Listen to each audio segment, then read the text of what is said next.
The gunshot that split the afternoon air wasn't what brought Winona Vale to a dead stop in the middle of Main Street. It was the sight of 3 armed men dragging her neighbor's widow from her home that made her blood run cold. Mrs. Henderson was screaming, her gray hair coming loose from its pins as she clawed at the dust. And Winona knew, without asking, that Marcus Thornhill had finally made good on his threats to take every piece of land in Quartz Hill, California, that wasn't already under his boot. It was April of 1878, and the spring heat was already brutal, turning the dusty streets into ribbons of shimmering bronze. Winona had lived in this town for 3 years now, ever since her father died and left her the little mercantile on the corner of Main and 3rd. She was 22 years old, unmarried by choice, and generally considered too headstrong for her own good by the respectable ladies who whispered behind their fans at Sunday service. She didn't much care what they thought. What she cared about was justice, and there was precious little of that to be found when Marcus Thornhill wanted something. The cattle baron owned everything from the eastern ridge to the river valley, thousands upon thousands of acres that he'd acquired through means both legal and decidedly less so. He was 60 if he was a day, with iron-gray hair and eyes like chips of flint, and he ruled Quartz Hill with the kind of absolute authority that came from having more money than God and fewer scruples than the devil himself. Winona hitched up her skirts and ran toward Mrs. Henderson's property, her heart hammering against her ribs. She could see the old woman fighting even as Thornhill's men hauled her bodily toward a waiting wagon. Behind them, smoke was already rising from the little cottage chimney, except there shouldn't have been any fire lit on a day this hot. "Let her go." Winona's voice cut through the commotion like a knife. Several of Thornhill's ranch hands turned to look at her, their expressions ranging from surprise to amusement. "This ain't your concern, Miss Vale," one of them called out. His name was Dutch, and he'd been in her store just last week buying tobacco and penny candy. "Mr. Thornhill's got legal papers on this property now." "Legal papers obtained how?" Winona demanded, reaching Mrs. Henderson's side and grasping the older woman's arm. Mrs. Henderson would never sell. This was her husband's land. "Her husband's dead," Dutch said flatly, "and she couldn't pay the taxes. Mr. Thornhill bought the debt from the county. It's all proper and legal." Mrs. Henderson was sobbing now, her face streaked with dust and tears. "They gave me until the end of the month," she gasped. "They promised me until the end of the month to raise the money.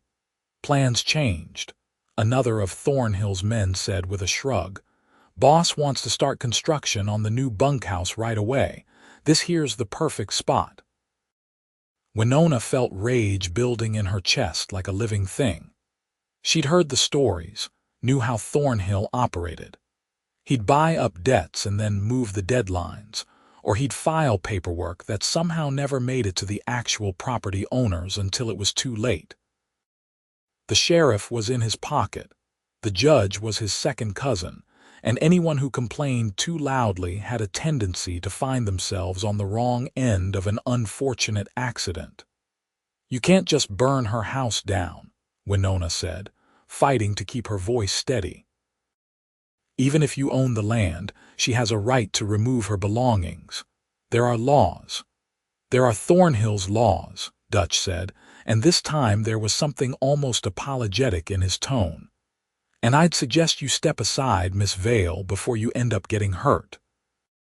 Winona opened her mouth to argue, to scream, to do something, anything, when she heard the sound of a horse coming up fast behind her. She turned just as a rider swung down from the saddle in one fluid motion, his boots hitting the ground with a solid thump that somehow seemed to change the entire atmosphere of the confrontation. He was tall, this stranger, with shoulders broad enough to block out the sun, and a face that looked like it had been carved from the same unforgiving stone as the mountains that ringed the valley. He wore the dusty, practical clothes of a working cowboy. His dark hair was too long and fell across his forehead, and his eyes were an unsettling shade of green that seemed to see right through to the bone. He couldn't have been much older than Winona herself, maybe 25 or 26 at most, but he carried himself with the kind of quiet confidence that spoke of hard miles and harder lessons learned. "There's a problem here." His voice was low and rough, like whiskey over gravel, and it made something in Winona's stomach flip over in a way that was entirely inappropriate given the circumstances. Dutch straightened, his hand moving instinctively toward the gun at his hip. "Private business, stranger. Keep riding." The cowboy's gaze moved slowly from Dutch to the other men, then to Mrs. Henderson's tear-stained face, then finally to the smoke rising from the cottage. "Doesn't look all that private to me," he said mildly. "Looks like a bunch of grown men terrorizing an old woman in broad daylight." "This property belongs to Marcus Thornhill now," Dutch said, his voice hardening. "We're just clearing it so construction can begin. With the owner still inside her own home." The stranger's tone didn't change, but something in his posture did. He seemed somehow larger, more dangerous, though he hadn't moved an inch. "That's not clearing property, that's arson." Winona found her voice. "The papers are fraudulent," she said, though she had no proof, only the certainty that came from knowing Thornhill's reputation. Mrs. Henderson was given until the end of April to settle her debts. "It's only the 18th. The cowboy glanced at her then, and for just a second their eyes met. Winona felt the impact of that look all the way down to her toes. There was intelligence in those green eyes, and anger, and something else she couldn't quite name. Then he was looking back at Dutch and the other men, his jaw set. "Seems to me the lady has a point," he said. "Even if the papers are legitimate, burning someone out without proper notice isn't just illegal, it's ungodly. So why don't you boys put out that fire, help Mrs. Henderson back into her home, and then ride on back to your boss and tell him he'll have to wait until the end of the month like he promised." Dutch laughed, but it was a nervous sound. "And who the hell are you to give orders?" "Nobody in particular," the stranger said. "Just a man passing through who doesn't care much for bullies." One of the other ranch hands, a thick-necked brute named Cole, stepped forward. "There's one of you and 5 of us, cowboy. I'd think real hard about the math before you go sticking your nose where it doesn't belong." The stranger smiled, and it was not a pleasant expression. "I did think about it," he said. "Thought about how at least 2 of you will end up dead or dying before the rest manage to bring me down. Thought about which 2 it'll be. You want to take that gamble, friend? You feeling lucky today?" The silence that followed was thick enough to cut. Winona held her breath, acutely aware that she was standing in the middle of what could very easily turn into a bloodbath. Mrs. Henderson had stopped crying and was staring at the stranger with something like hope dawning in her watery eyes. Dutch was clearly doing calculations of his own. Whatever he saw in the stranger's face must not have been encouraging, because after a long moment he took a careful step backward. "Mr. Thornhill's not going to like this," he said. "Then I guess Mr. Thornhill and I will have to have a conversation about manners," the stranger replied. "Now put out that fire before the whole house goes up." For several heartbeats, nothing happened. Then Cole cursed under his breath and jerked his head toward the cottage. "You heard him," he muttered to the others. "Get some water. Boss can deal with this himself if he wants it done." The men moved reluctantly, hauling buckets from Mrs. Henderson's well and dousing the flames that had caught in the kitchen. It took nearly 20 minutes, and during all of it, the stranger stood perfectly still, his hand resting casual and loose near his sidearm, his eyes never leaving Thornhill's men. When the fire was out and the men had mounted their horses, Dutch looked down at the stranger with something that might have been respect mixed with pity. "You just made a powerful enemy, friend," he said. "Thornhill doesn't forget, and he doesn't forgive." "Neither do I," the stranger said evenly. "So I guess we'll get along just fine." The ranch hands rode off in a cloud of dust, and Winona finally allowed herself to breathe. Mrs. Henderson was sobbing again, but this time with relief, clutching Winona's hand in both of her own and thanking God and every saint she could remember. Winona gently extracted herself and turned to face the man who had just saved them both from Lord only knew what. "Thank you," she said, and was annoyed to find her voice a little shaky. "I don't know what would have happened if you hadn't come along when you did."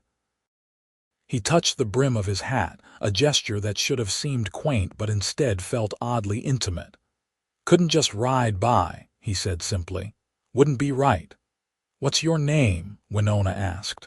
"So I know who to thank properly." Something flickered across his face, too quick to read. "Gabriel," he said after the briefest pause. "Gabriel Parker. I'm Winona Vale. I own the mercantile in town, and this is Mrs. Henderson." Gabriel Parker nodded to them both. "Pleased to meet you, though I wish it was under better circumstances." He glanced at the cottage, where smoke still drifted from the windows. "You'll want to air that out before nightfall, madam, and maybe think about staying with friends for a few days, just to be safe." Mrs. Henderson was already nodding, wiping her eyes with the corner of her apron. "My sister lives over in Lancaster," she said tremulously. "I could go there. But my things, my husband's things." "We'll pack them up," Winona said firmly. "I'll help you and we'll get you on the next stage out. You can stay with your sister until this is sorted out." "It won't be sorted out," Gabriel said bluntly. "Not if this Thornhill is as powerful as he seems. She goes to her sister's, she's giving up this land." "Then what do you suggest?" Winona demanded, more sharply than she intended. The adrenaline was fading now, leaving her shaky and irritable. "She can't stay here. They'll come back, and next time they might not be so easily discouraged." Gabriel was quiet for a moment, his green eyes distant. "No," he agreed finally. "They'll come back, and they'll bring more men and probably Thornhill himself." He looked at Winona then, and there was something searching in his gaze. "You said the papers are fraudulent." "I don't know for certain," Winona admitted. "But I know Thornhill's reputation. He's been buying up land all over this valley, and not always through honest means." "Then someone needs to stand up to him," Gabriel said. "Someone needs to say no." Winona felt a chill run down her spine despite the heat. "That's easy to say, Mr. Parker. Harder to do when he owns the sheriff and the judge and half the county government." "I didn't say it would be easy," Gabriel replied. "I just said it needs doing." They got Mrs. Henderson settled at the boarding house that evening, with promises that they'd sort out her belongings in the morning. The old woman was still frightened, jumping at shadows, but at least she was safe for the moment. Winona walked back to her mercantile as the sun was setting, painting the sky in shades of crimson and gold, and was only slightly surprised to find Gabriel Parker waiting on the porch. "Don't you have somewhere to be?" she asked, fishing her keys from the pocket of her skirt. "Not particularly," he said. "I was wondering if you might have a room to rent. I saw the sign in your window." Winona did indeed rent out the 2 rooms above the store, mostly to traveling salesmen and the occasional prospector passing through. It helped make ends meet and gave her a bit of security having someone else in the building at night. Still, she hesitated. Gabriel Parker was trouble, that much was obvious. He'd made an enemy of the most powerful man in the county within an hour of arriving in town, and that kind of trouble had a way of spreading to anyone nearby. On the other hand, he'd saved Mrs. Henderson's home. And possibly Winona's life if those men had decided to get rough. That had to count for something. $2 a week, she said, unlocking the door. Breakfast included, dinner is extra if you want it. No liquor, no gambling, no entertaining ladies in your room." The corner of his mouth twitched. "Wouldn't dream of it, madam." "I'm not a madam," Winona said, more sharply than she intended. "I'm 22 years old and I own my own business. You can call me Miss Vale if you need to call me anything." "Fair enough, Miss Vale." He followed her inside, his eyes adjusting to the dimness. The mercantile smelled of coffee and leather and the faint spice of the tobacco Winona kept in jars behind the counter. It was a good smell, a smell of home and commerce and independence. "This is a nice place you have here."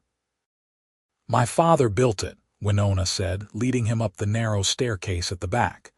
"He died 3 years ago, left it to me. I've been running it ever since.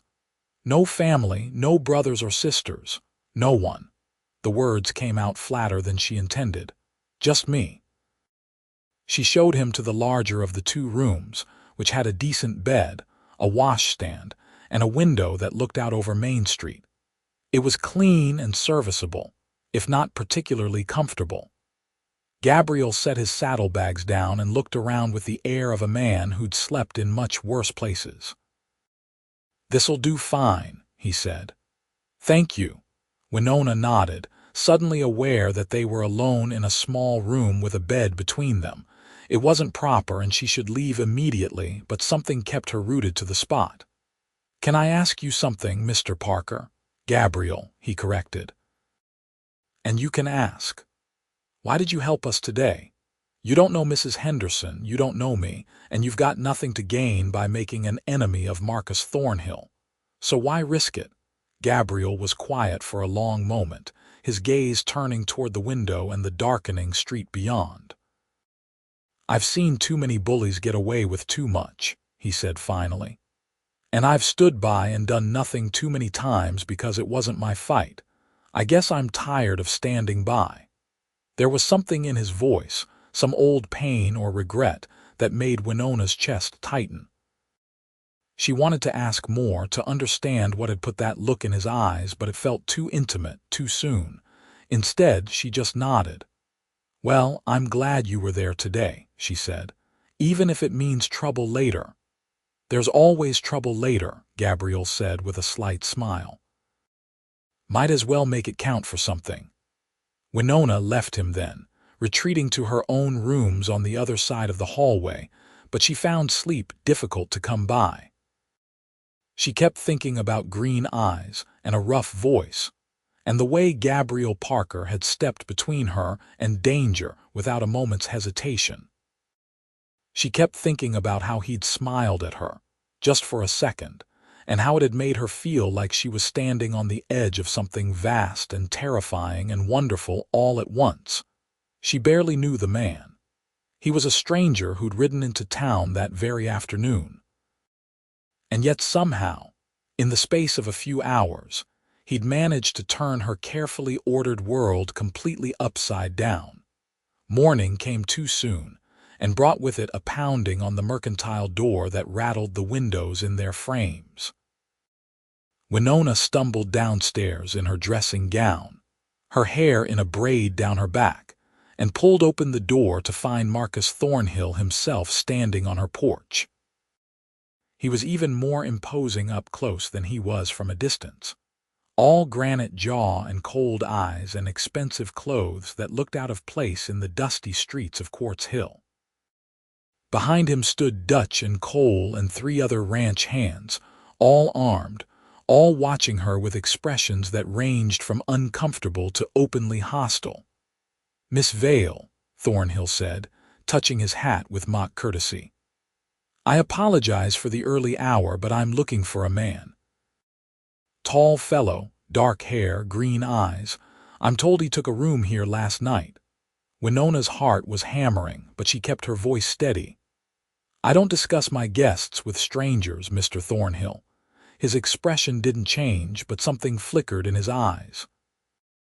"I'm hardly a stranger, Miss Vale. I own most of this town, including the property your mercantile sits on." "You own the land," Winona corrected.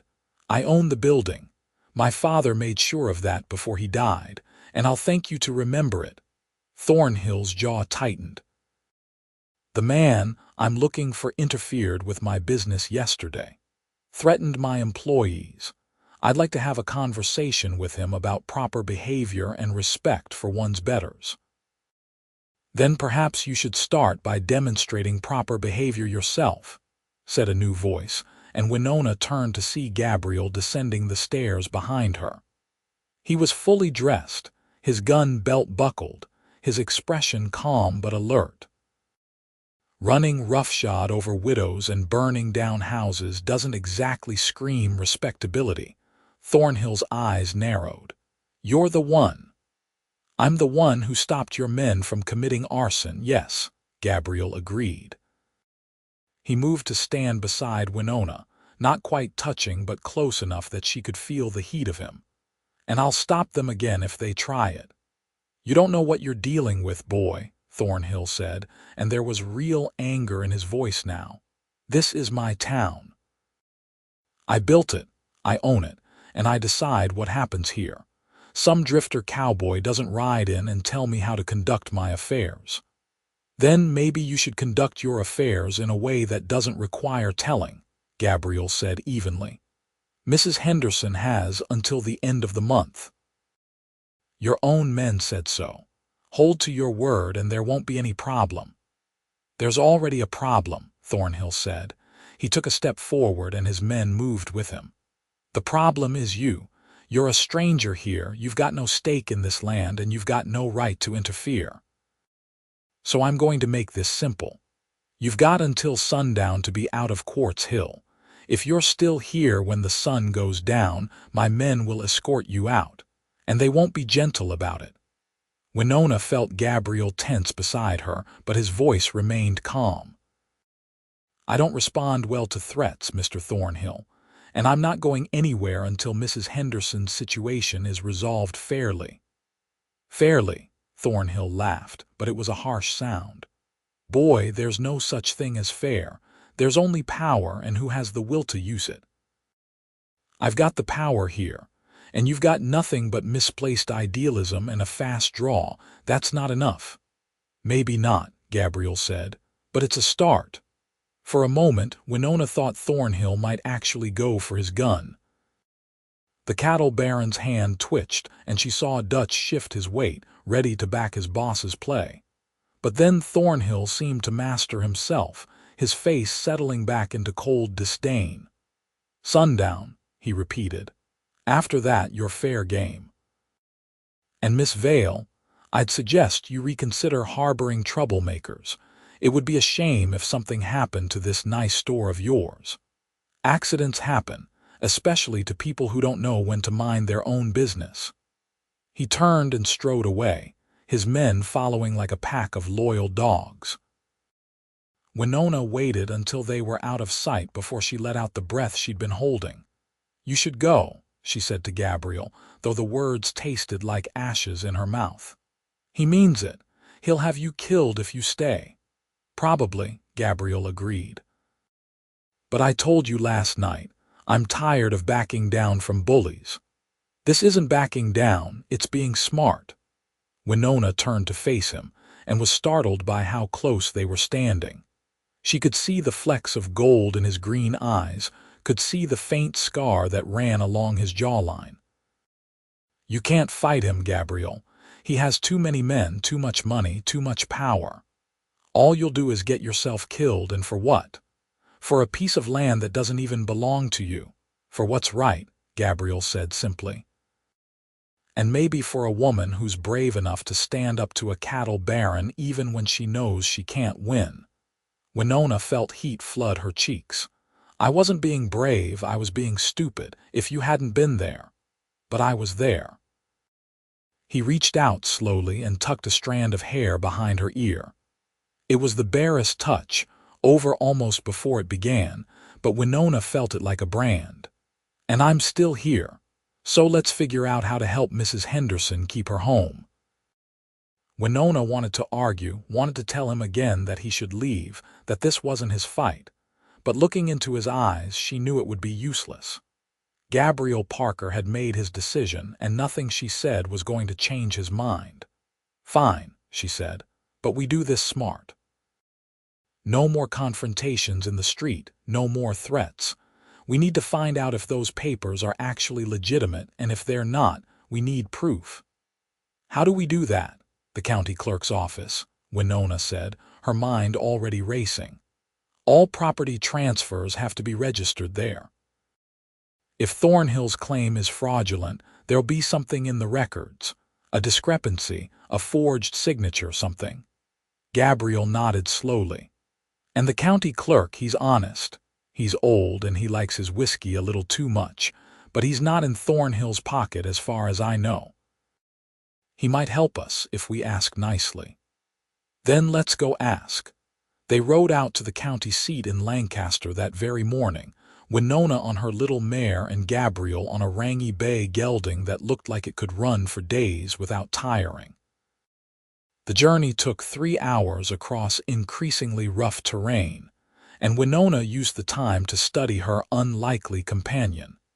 Gabriel rode like he'd been born in the saddle, easy and relaxed, but always alert. His eyes constantly scanned the horizon, watching for danger, and his hand was never far from his gun. He spoke little, but when he did, his words were thoughtful and measured. He asked about her father, about the mercantile, about how she'd ended up running a business alone in a town like Quartz Hill. Winona found herself telling him things she hadn't told anyone in years. About how her father had been a dreamer, always chasing the next opportunity, and how he'd moved them to California in the last years of his life, hoping to strike it rich in the gold fields. About how he'd failed, as dreamers often do, but had managed to scrape together enough money to buy the mercantile before he died. About how she'd been 19 years old and terrified and utterly alone, but had refused to give up because giving up would mean her father's dreams had been for nothing. "You loved him," Gabriel said. "It wasn't a question." "I did," Winona agreed. "Even when he was being impractical and dragging us halfway across the country on half-formed plans. He was a good man, a kind man. The world needs more of those." "Yes," Gabriel said quietly, "it does. What about you?" Winona asked. "Where are you from? What brings you to Quartz Hill?" Gabriel was silent for so long that Winona thought he might not answer. Then, finally, "I'm from a lot of places. My father was a ranch hand, moved around a lot looking for work. I grew up all over Texas and New Mexico, learning cattle and horses and how to survive. When I was old enough, I struck out on my own. Been drifting ever since. No family, not anymore." His voice was flat, final, and Winona knew better than to push. They reached Lancaster just before noon and found the county clerk's office in a squat adobe building near the center of town. The clerk himself was exactly as Winona had described, a wizened old man named Jeremiah who squinted at them through thick spectacles and smelled faintly of cheap whiskey. "Property records," he wheezed when they explained what they needed. "For the Henderson place. I suppose I can look that up. Take a seat, this might take a while."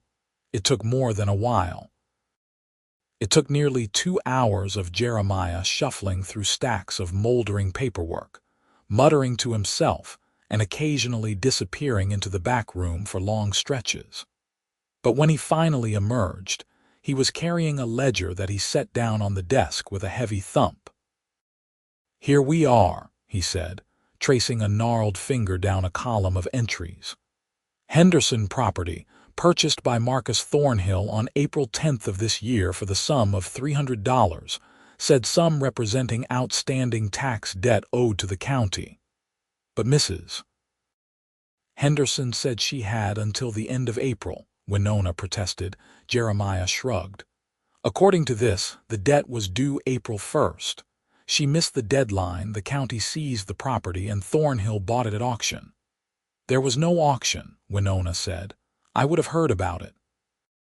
"Says here there was." Jeremiah tapped the ledger. All legal and proper, signed by Judge Morrison himself. Gabriel leaned forward, his eyes sharp. "Can I see that?" Jeremiah hesitated, then turned the ledger around so Gabriel could read it. Winona watched as Gabriel's eyes moved over the page, taking in every detail. After a long moment, he looked up. "This signature," he said, pointing to Mrs. Henderson's name at the bottom of the transfer document. "You're sure it's hers?" "How should I know?" Jeremiah said irritably. "I just file the papers. I don't investigate them." "Do you have any other documents with her signature?" Winona asked, sudden hope flaring in her chest. "Something we could compare it to," Jeremiah grumbled but disappeared into the back again. This time he returned with a different ledger, one containing marriage records. "She signed her marriage certificate back in '53, he said. "Right here." Gabriel and Winona looked at both signatures side by side. It didn't take an expert to see the difference. The signature on the marriage certificate was neat and flowing, with distinctive loops on the capital letters. The signature on the property transfer was cramped and angular, clearly written by a different hand. "It's a forgery," Winona breathed. "Appears that way," Jeremiah agreed. He didn't sound surprised, though proving it will be another matter. Judge Morrison's not likely to overturn his own ruling, especially not when Thornhill's involved. "What if we brought this to the territorial governor?" Gabriel asked. "Someone higher up the chain," Jeremiah snorted. "You could try. But Thornhill's got friends in high places, boy. Real high places. And the governor's got bigger problems than one old widow's land dispute." They left the clerk's office with copies of both documents, paid for with coins from Winona's reticule. The ride back to Quartz Hill was quieter, both of them lost in their own thoughts. The sun was getting low by the time they reached the outskirts of town, painting long shadows across the dusty street. "Sundown," Winona said quietly. "Thornhill said you had until sundown." "I remember." Gabriel's jaw was set, his eyes on the road ahead. "You could still leave. Take the documents, ride to Sacramento, file a complaint with the territorial authorities. Let them handle it. And how long would that take? Weeks? Months?" "You think Thornhill's going to sit back and wait while lawyers argue in some distant courtroom?" Gabriel shook his head. "No, this gets settled here and now." "How?" Winona demanded, fear making her voice sharp. "You're one man, Gabriel. He has an army." "Then I guess I'll need to be smart about it." He glanced at her, and despite everything, he smiled. "Don't worry, Winona. I'm harder to kill than I look." They rode into Quartz Hill as the sun touched the horizon, turning the whole world to gold and crimson. And standing in the middle of Main Street, right in front of Winona's mercantile, was Marcus Thornhill. He wasn't alone. Behind him stood at least 15 men, all armed, all watching Gabriel with the cold eyes of predators spotting prey. Dutch was there, and Cole, and a dozen others that Winona recognized as working for the Thornhill ranch. They'd formed a rough semicircle, blocking the street, making it clear that this was as far as Gabriel was going to ride. "Right on time," Thornhill called out as they approached. "I do appreciate punctuality in a man, even one too stupid to take good advice." Gabriel reined his horse to a stop about 30 feet away. Winona pulled up beside him, her heart hammering so hard she thought it might crack her ribs. This was it. This was where Gabriel was going to die, all because he'd been too stubborn to walk away from a fight that wasn't his. "I've got something you need to see," Gabriel said, reaching slowly for his saddlebag. Every gun in the street came up at once, and he froze. "Easy. It's just papers." "I don't care if it's the deed to heaven itself," Thornhill said. "You were told to leave. You didn't. Now you face the consequences." "The consequences of what?" "Standing up for an old woman who was being robbed." Gabriel's voice was hard now, angry. "You forged her signature, Thornhill." You stole her land through fraud, and we've got the proof right here." "Proof?" Thornhill laughed. "Boy, you really don't understand how the world works, do you?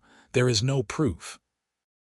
There's only what I say happened, backed up by a judge and a sheriff and the combined power of the biggest ranch in this county. Your proof doesn't mean a damn thing." "It means Mrs. Henderson keeps her home," Winona said, surprising herself with the steadiness of her voice. She urged her mare forward, putting herself between Gabriel and Thornhill's men. "It means we can take this to the territorial authorities and have you charged with fraud and attempted arson. It means you don't get away with this." Thornhill's expression darkened. "Miss Vale, I warned you. I told you to stay out of this, but you just couldn't help yourself, could you? You and this fool Cowboy, both so sure you know better than your betters. Well, let me educate you." He nodded to his men. "Take the Cowboy, kill him if he resists." The men started forward, hands on their guns. Winona felt panic surge through her, wild and desperate. This was wrong, this was insane.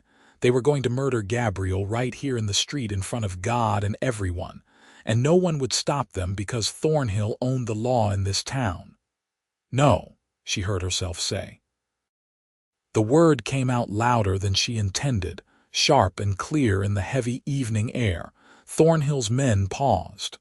Thornhill himself turned to look at her, his eyebrows raised. "What did you say?" Winona climbed down from her mare, her legs shaking but her voice steady.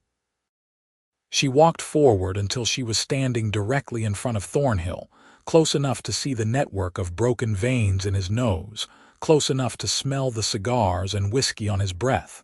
And she looked him dead in the eye. "I said no," she repeated. "You're not touching him. You're not burning Mrs. Henderson's house. You're not stealing her land. We have proof of forgery, and I'm going to take it to every newspaper from here to San Francisco if I have to. You're not going to get away with this anymore, Mr. Thornhill. Your reign of terror over this town is done." For a long, breathless moment, nothing happened. Thornhill stared at her, his face unreadable. His men stood frozen, clearly unsure what to do with this unexpected development. And behind her, Winona could feel Gabriel's presence, solid and steady, giving her strength. Then, from behind her, she heard Gabriel's voice, low and dangerous and absolutely certain. "You heard the lady." The words hung in the air like smoke. Thornhill's face went through several shades of red, rage warring with something that might have been respect. Then he took a step back. "You're making a mistake, Miss Vale," he said quietly. "Both of you are. I will crush you for this. I will take everything you have, everything you are, and I will grind it into the dust. And when I'm done, you'll wish you'd never been born." "Maybe," Winona said, though her voice shook now. "But at least we'll be able to look at ourselves in the mirror." Thornhill stared at her for another long moment. Then he turned and strode away, his men parting to let him through. They watched him go, a tight knot of armed men swallowing him up, and then the whole group was moving off down the street, leaving Winona and Gabriel alone in the gathering darkness. Winona's legs gave out. She sat down hard in the dust, her whole body shaking with reaction. Gabriel was beside her in an instant, his hands on her shoulders, his face close to hers. "Are you all right?" His voice was rough with concern. "I think so." Winona laughed, but it came out high and slightly hysterical. "I think I just threatened the most powerful man in California." "You did more than threaten him," Gabriel said, and there was something like wonder in his voice. "You stood up to him. You looked him in the eye and said no. Do you have any idea how brave that was?" "I don't feel brave," Winona admitted. "I feel terrified." "Bravery isn't the absence of fear," Gabriel said softly. "It's doing what needs to be done despite the fear. And what you did, Winona, that was the bravest thing I've ever seen." She looked up at him then, really looked at him and saw the admiration in his eyes. More than admiration. Something deeper, something that made her breath catch in her throat. They were so close, his hand still on her shoulders, her face tilted up toward his. It would be so easy to lean forward, to close the distance between them, to see if his lips were as warm as they looked. "We should get inside," she said instead, pulling back. "It's not safe out here." If Gabriel was disappointed, he didn't show it. He just nodded and helped her to her feet, gathering their horses and leading them around to the small stable behind the mercantile. They worked in silence, unsaddling and brushing down the animals, and Winona found the routine soothing. This, at least, was normal. This she knew how to do. It wasn't until they were back inside, the door locked and barred, that the full weight of what had happened began to sink in. Winona sank into a chair in her small kitchen, her hands clasped tight in her lap to keep them from shaking. "He's going to come back," she said. "Maybe not tonight, but soon, and he's going to make good on his threats." "Probably," Gabriel agreed. He was making coffee, moving around her kitchen with easy familiarity, and somehow that was even more unsettling than the confrontation in the street had been. "But we've got proof of his fraud now. That gives us leverage. Leverage against a man who owns the judge." Winona shook her head. "Gabriel, I appreciate what you did out there, I really do, but we're not going to win this fight. The best we can hope for is to survive it." Gabriel set a cup of coffee in front of her, then took the chair across the table. "So what do you want to do?" he asked quietly. "You want to give up? Walk away? Let Thornhill take Mrs. Henderson's land and move on to the next victim?" "Of course not," Winona said. "But I don't want to die for it either." "Nobody's going to die." Gabriel's voice was firm, certain. "We're going to take those documents to the newspapers, just like you said. We're going to expose what Thornhill's been doing, and once it's public, he won't be able to touch us without looking like exactly what he is, a bully and a thief. And if that doesn't work, then we'll figure out something else." He reached across the table and took her hand, his fingers warm and calloused and surprisingly gentle. "I'm not going to let anything happen to you, Winona. I promise you that." Winona wanted to tell him that he couldn't make promises like that. That this was the real world, where good people died all the time and promises meant nothing against bullets and fire. But looking into his eyes, seeing the absolute conviction there, she found herself believing him anyway. "Why are you doing this?" she asked softly. "Why do you care so much?" Gabriel was quiet for a long moment, his thumb tracing small circles on the back of her hand. "I told you I've been drifting for a long time," he said finally.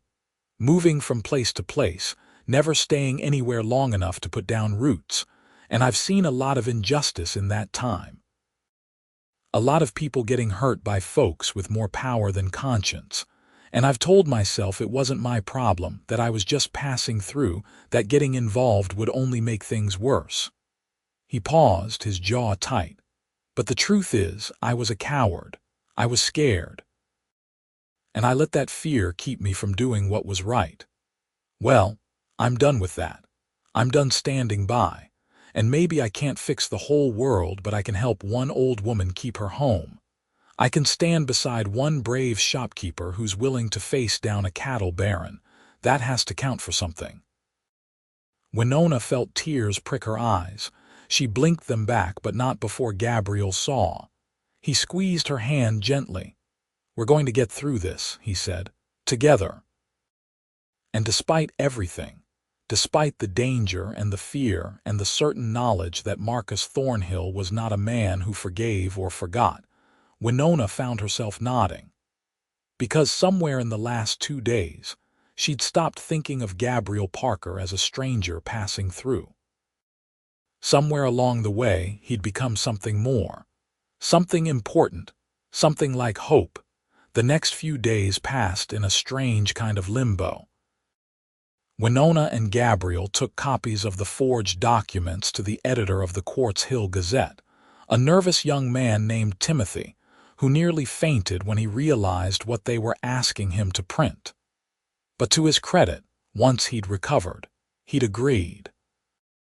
The story ran on the front page 2 days later, complete with reproductions of both signatures and a scathing editorial about corruption in county government. The reaction was immediate and explosive. Half the town was outraged on Mrs. Henderson's behalf, finally seeing proof of what many had long suspected, that Marcus Thornhill was a crook who'd been stealing land through fraud and intimidation. The other half, those whose livelihoods depended on Thornhill's goodwill, called it lies and slander and demanded that Timothy print a retraction. Marcus Thornhill himself said nothing. But his men were everywhere, watching, waiting, their presence a constant threat. Gabriel didn't leave Winona's side. He slept in the room above the mercantile, ate his meals in her kitchen, and helped her with the daily business of running the store. Customers who came in would find him sweeping floors or stocking shelves, always polite, always watchful. Some whispered that it wasn't proper, an unmarried man and woman living under the same roof. Winona told them to mind their own business. The truth was, she'd never felt safer. Gabriel's presence was like a shield, and not just physically. He made her laugh with dry observations about the customers. He listened when she talked about her father, about her dreams for the mercantile, about her fears for the future. And slowly, in the quiet moments between the fear and the waiting, something began to grow between them. It was in the way Gabriel's eyes would find hers across the room, holding her gaze for just a second too long. It was in the accidental touches as they moved past each other in the narrow spaces of the store, the brush of his hand against her waist, the way her shoulder would bump his arm.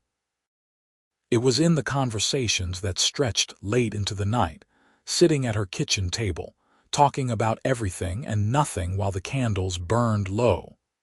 Winona had never felt this way about anyone. She'd had suitors before, of course, earnest young men who'd wanted to marry her for her father's business or her passable face. She'd turned them all down without a second thought, but Gabriel was different. Gabriel saw her, really saw her, not as a means to an end but as a person in her own right. And when he looked at her, she felt beautiful and strong and capable of anything. It was terrifying. It was wonderful. It was complicated by the fact that they were in the middle of a war with the most powerful man in the county, and any day could be their last. The crisis came on a Thursday evening, exactly 1 week after Gabriel had first ridden into town. Winona was closing up the store, pulling down the shutters and locking the strongbox, when she heard the sound of breaking glass from upstairs. She froze, her heart leaping into her throat. Gabriel had gone to check on Mrs. Henderson at the boarding house. She was alone. Another crash, this one louder, and then she smelled it, smoke. Winona ran for the stairs, taking them 2 at a time. The upper hallway was filling with thick gray smoke, and she could see orange flames licking at the door of Gabriel's room. Someone had thrown a torch through the window, and the old dry wood was catching fast. She screamed, not words, just pure terror and rage, and grabbed the water pitcher from the hall table. It was pathetically inadequate against the growing fire, but it was all she had. She threw the water at the flames, accomplishing nothing, and was reaching for anything else she could use when strong hands grabbed her from behind. "What the hell are you doing?" Gabriel's voice sharp with fear. "Fire," Winona gasped. "Someone threw something through your window."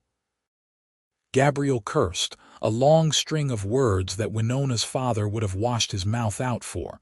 Then he was pushing her toward the stairs. "Get out, now. I'll get what I can."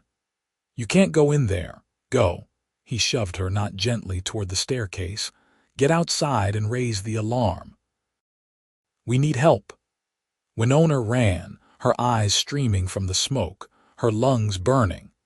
She burst out into the street screaming for help, and within minutes, half the town was there, forming bucket brigades from the well, passing water hand over hand in a desperate attempt to save the building. Gabriel emerged from the smoke carrying his saddlebags and Winona's strongbox, his face black with soot, coughing hard. He deposited both on the ground and immediately rejoined the bucket line, working with grim determination to battle the flames. It took 2 hours to get the fire under control, and by then, Gabriel's room was a charred ruin and the roof above it was half collapsed. The mercantile itself was damaged but salvageable, though it reeked of smoke and much of Winona's inventory on the upper floor was destroyed.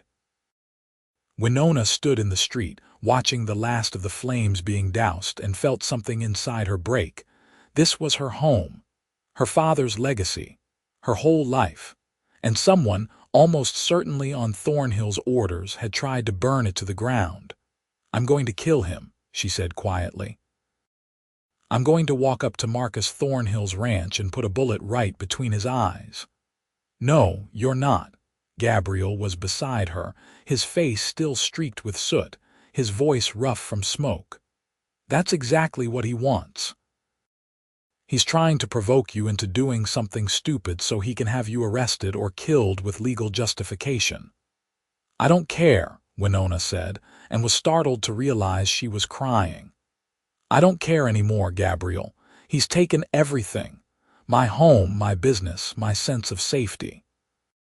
"What else is there?" Gabriel turned her to face him, his hands on her shoulders, his green eyes intense. "Me," he said. "I'm here, and I'm not going anywhere." "You should," Winona whispered. "You should leave while you still can. This isn't your fight." "Yes, it is." His hands came up to cup her face, his thumbs brushing away her tears. "It became my fight the moment I saw you standing up to those men. The moment you looked at me with those fierce eyes and refused to back down. You made it my fight, Winona. You." And then he was kissing her, and the rest of the world just fell away. His lips were warm and soft and tasted of smoke and ash, and Winona didn't care. She kissed him back with everything she had, pouring all her fear and rage and desperate hope into that kiss, clutching at his shirt to pull him closer. When they finally broke apart, both breathing hard, Gabriel rested his forehead against hers. "We're going to end this," he said quietly. "Tonight. One way or another, we're going to end it." "How?" "We're going to give Thornhill what he wants," Gabriel said. "We're going to give him me." Winona's blood went cold. "No, Gabriel, no, you can't. Listen to me." His voice was urgent, intense. "Thornhill wants me gone. He sees me as the problem, the obstacle between him and controlling this town. So we let him think he's won. We let him think I'm running scared. And when he comes to gloat, when he thinks he's safe, we hit him with everything we've got." "That's insane," Winona said. "You'll be walking into a trap." "No, he'll be walking into one." Gabriel pulled back just enough to look her in the eyes. "Trust me, Winona, I've been planning this since the first day. I know what I'm doing." "Tell me," Winona demanded. "Tell me the plan." So he did. And as she listened, Winona felt her fear slowly transform into something else. Something like determination. Something like hope. It was crazy. It was dangerous. It probably wouldn't work. But it was all they had. Gabriel rode out of Quartz Hill the next morning with his saddlebags packed, and his head hung low. Every inch the defeated drifter who'd finally realized he was outmatched. Winona stood on the porch of her damaged mercantile and watched him go, her face carefully arranged into an expression of resignation and despair. Inside, her heart was pounding like a drum. The word spread through town within the hour. The cowboy had run. Marcus Thornhill had won. And that afternoon, just as Gabriel had predicted, Thornhill himself rode into town to claim his victory. He came with his full entourage, at least 20 men, all armed to the teeth. They rode straight to Winona's mercantile and dismounted, Thornhill leading the way up onto the porch where Winona stood waiting. "Miss Vale," he said, touching his hat with exaggerated courtesy. "I heard about the unfortunate fire. I do hope you have insurance." "You know I don't," Winona said flatly. "And you know exactly how that fire started." Thornhill's smile was cold. "Accidents happen, Miss Vale, especially to people who make poor choices in their associations. That cowboy friend of yours, for instance. I understand he finally came to his senses and moved on. Smart man." "Smarter than you think," Winona said. Something flickered in Thornhill's eyes. "What's that supposed to mean?" "It means you're under arrest, Mr. Thornhill." The new voice came from behind the cattle baron, and Thornhill spun to find himself facing a tall man in a marshal's badge. "I'm U.S. Marshal James Cooper, and I'm placing you under arrest for fraud, arson, intimidation, and about 15 other charges that are detailed in this warrant." Thornhill's face went white, then red. "On whose authority?" "On the authority of the territorial governor, who received a very interesting packet of documents yesterday courtesy of a Mr. Gabriel Parker." Marshal Cooper gestured, and half a dozen federal deputies emerged from various buildings along the street, all armed with rifles. "Your men can put down their weapons nice and peaceful, or we can do this the hard way. Your choice." For a moment, Winona thought Thornhill might actually fight. His hand twitched toward his gun and his men shifted nervously. But then Dutch stepped forward, his hands well away from his weapons. "It's over, boss," he said quietly. "They've got us dead to rights. Best to go peaceful." Thornhill looked around wildly, taking in the federal deputies, the marshal, the townspeople who were emerging from their homes and businesses to watch his downfall. Then his eyes landed on Winona, and she saw the moment he understood. "You," he breathed. "You planned this." "Not me," Winona said, and she couldn't keep the satisfaction out of her voice. "Gabriel did. He rode straight to Sacramento yesterday and delivered all our evidence to the territorial governor's office. Turns out, when you have proof of systematic fraud and corruption, even powerful men can be brought to justice." Marshal Cooper stepped forward and clamped irons around Thornhill's wrists. "You have the right to speak in your own defense at trial," he said formally. "Though I'd suggest getting yourself a good lawyer. From what I've seen, you're going to need one." They led Thornhill away, his men following in a subdued group, their weapons confiscated. The townspeople watched in silence, and then, as the last of the prisoners disappeared around the corner, someone started to cheer. Within seconds, the whole street was erupting in celebration. Winona stood on her porch, watching it all, and felt tears streaming down her face again. But this time they were tears of relief, of triumph, of an emotion so big she didn't even have a name for it. "You did it." Mrs. Henderson appeared at her elbow, the old woman's face wreathed in smiles.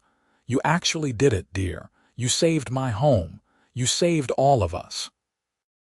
"Not me," Winona said again. "Gabriel. Both of you," Mrs. Henderson corrected gently. "You stood up to him when no one else would. You said no when it would have been so much easier to say yes. That took courage, dear. Real courage." Winona nodded, unable to speak around the lump in her throat. Then she heard the sound of hoofbeats, and her heart leaped.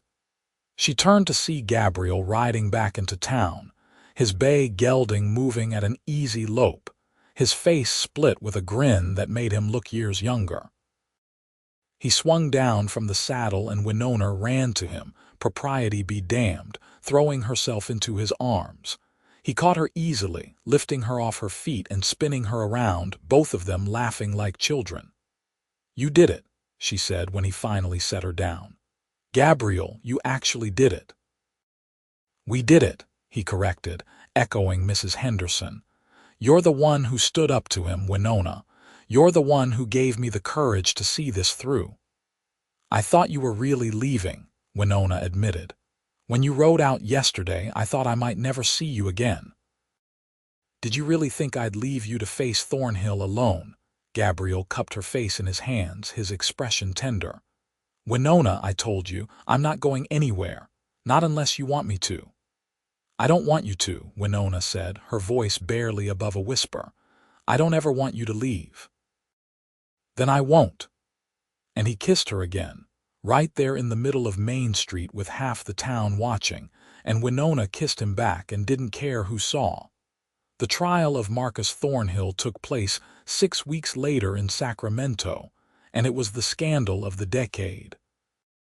Newspapers from San Francisco to Denver covered every lurid detail: the forged documents, the intimidation, the systematic theft of land from vulnerable widows and struggling homesteaders. Gabriel and Winona both testified, as did Mrs. Henderson and half a dozen other victims who finally felt safe enough to come forward. Thornhill was found guilty on all counts and sentenced to 15 years in the territorial prison. His ranch and holdings were seized by the government and sold at auction, with the proceeds going to compensate his victims. Mrs. Henderson got her land back, along with enough money to live comfortably for the rest of her days. And Winona and Gabriel returned to Quartz Hill as something more than friends. They were married in September, in a simple ceremony at the church with Mrs. Henderson standing as witness and half the town crowding into the pews. Winona wore her mother's wedding dress, carefully altered to fit, and Gabriel wore a new suit that he'd bought in Sacramento with money earned from a reward the territorial governor had given them for exposing Thornhill's crimes. The mercantile had been repaired, better than before, with a new roof and fresh paint, and a sign that now read Vale and Parker General Store.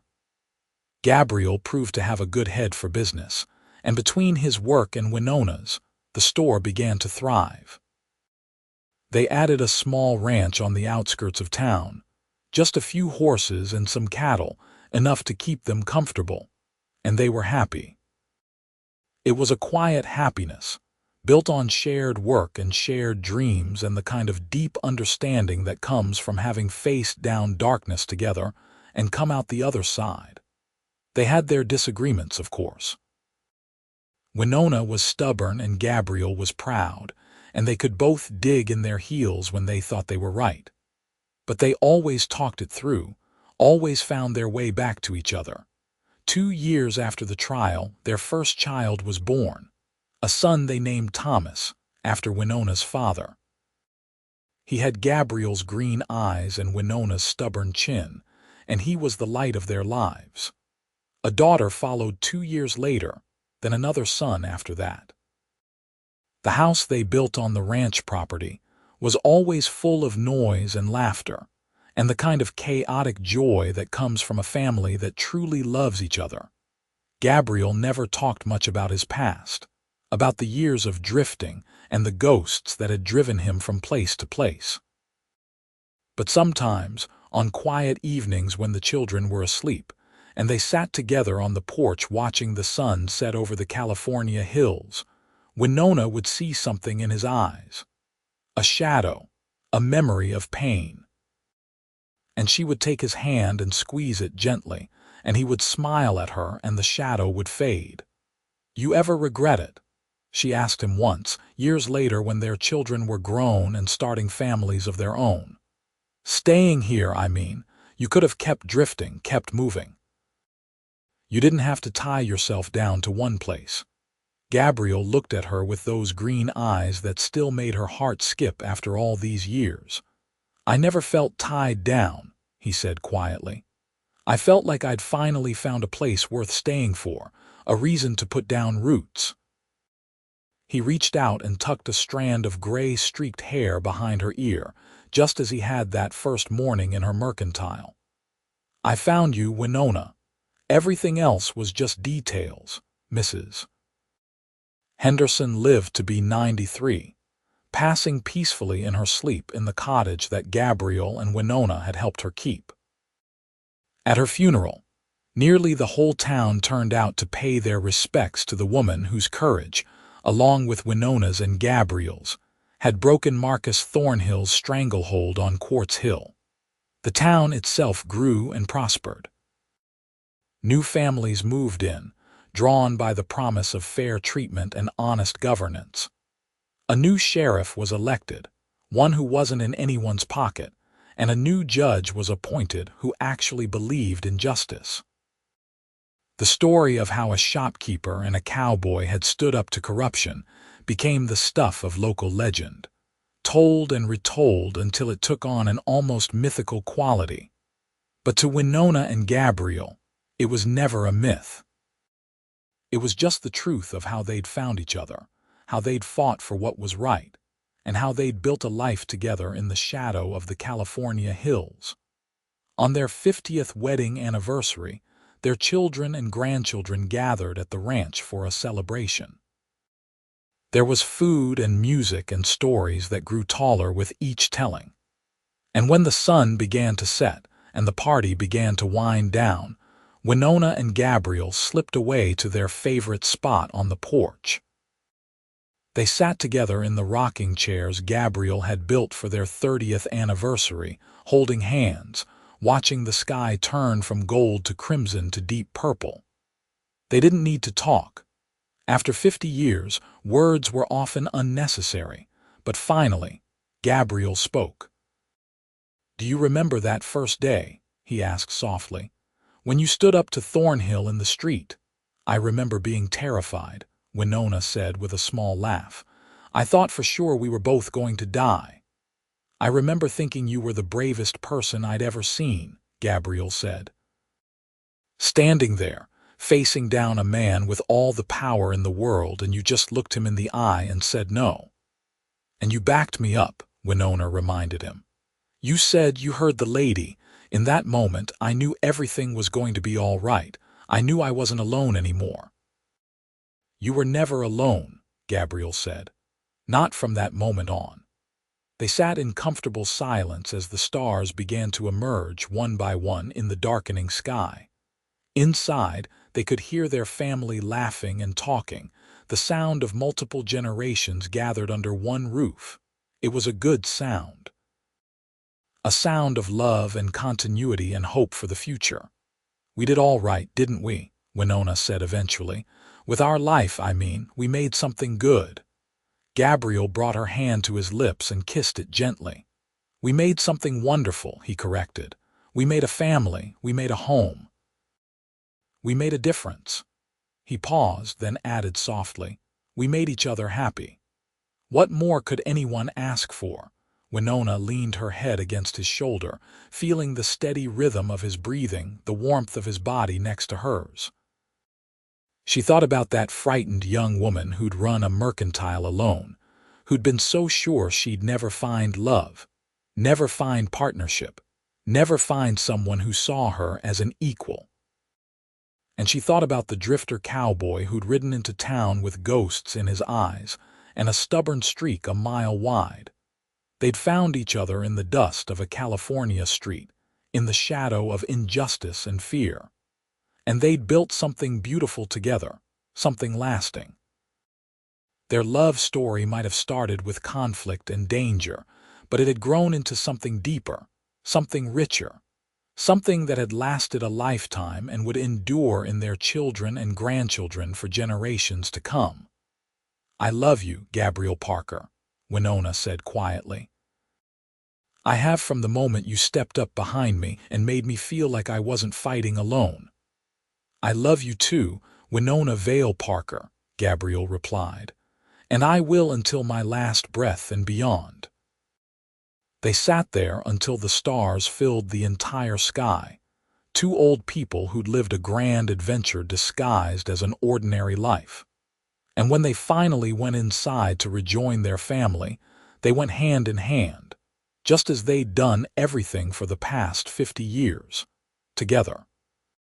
The years passed gently after that. Gabriel's health began to fade first, his once strong body weakened by decades of hard work. But his mind remained sharp, and his love for Winona never dimmed. Winona cared for him with the same fierce devotion she'd shown that day in the street, refusing to let him face his final journey alone. He died on a spring morning, with Winona holding his hand and the sun streaming through the bedroom window. His last words were, "Thank you for saying no," and Winona understood. "Thank you for standing up. Thank you for fighting. Thank you for giving me a reason to stay. Thank you for being brave enough to love me." She lived another 3 years after that, long enough to see 2 more great-grandchildren born, long enough to know that the legacy she and Gabriel had built would continue.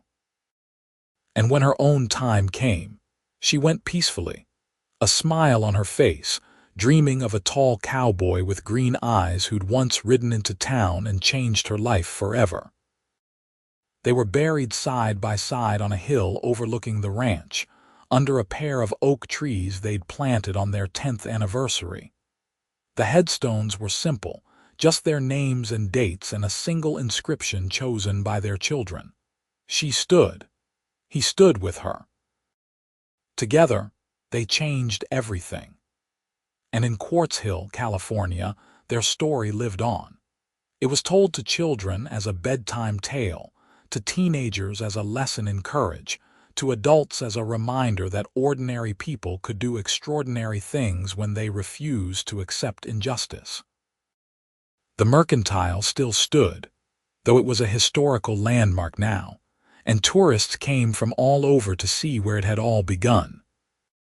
But more than that, their story lived on in the values they'd instilled in their family, in the community they'd helped build, in the small acts of courage that people performed every day because Winona and Gabriel had shown them what was possible. Standing up to power, saying no to corruption, fighting for what was right, even when it seemed hopeless, and falling in love with the person who stood beside you in the fight, because in the end, that was what their story had always been about. Not just justice or courage or standing up to bullies, though it was all of those things.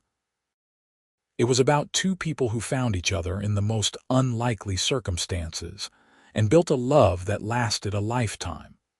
A love that started with a simple act of defiance and grew into something legendary. A love that changed everything. The town of Quartz Hill continued to grow and prosper long after Winona and Gabriel were gone.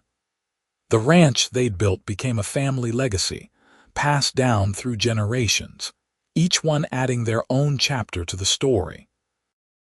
And on quiet evenings, when the California sun painted the hills in shades of gold and crimson, you could almost imagine you saw them. A tall cowboy and a fierce shopkeeper, standing together on the porch, holding hands, watching the sunset over the land they'd fought so hard to protect. Their story had ended, but their legacy never would. Because they'd proven something that needed proving, something that every generation has to learn anew.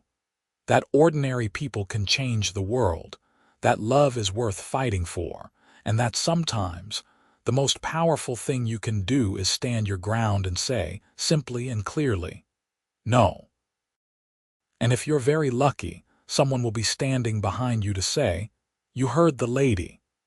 That's how legends are born, not in grand gestures or epic battles, but in small moments of courage, in the decision to do what's right instead of what's easy, in the choice to stand with someone instead of standing alone. Winona and Gabriel's story was over, but the ripples of what they'd done spread outward like waves on a pond, touching lives they would never meet, inspiring acts of courage they would never witness. Their love had become part of the fabric of Quartz Hill, woven into its history, its identity, its very soul. And that, more than anything, was the happily ever after they'd earned. Not a fairy tale ending, but something better, a real one.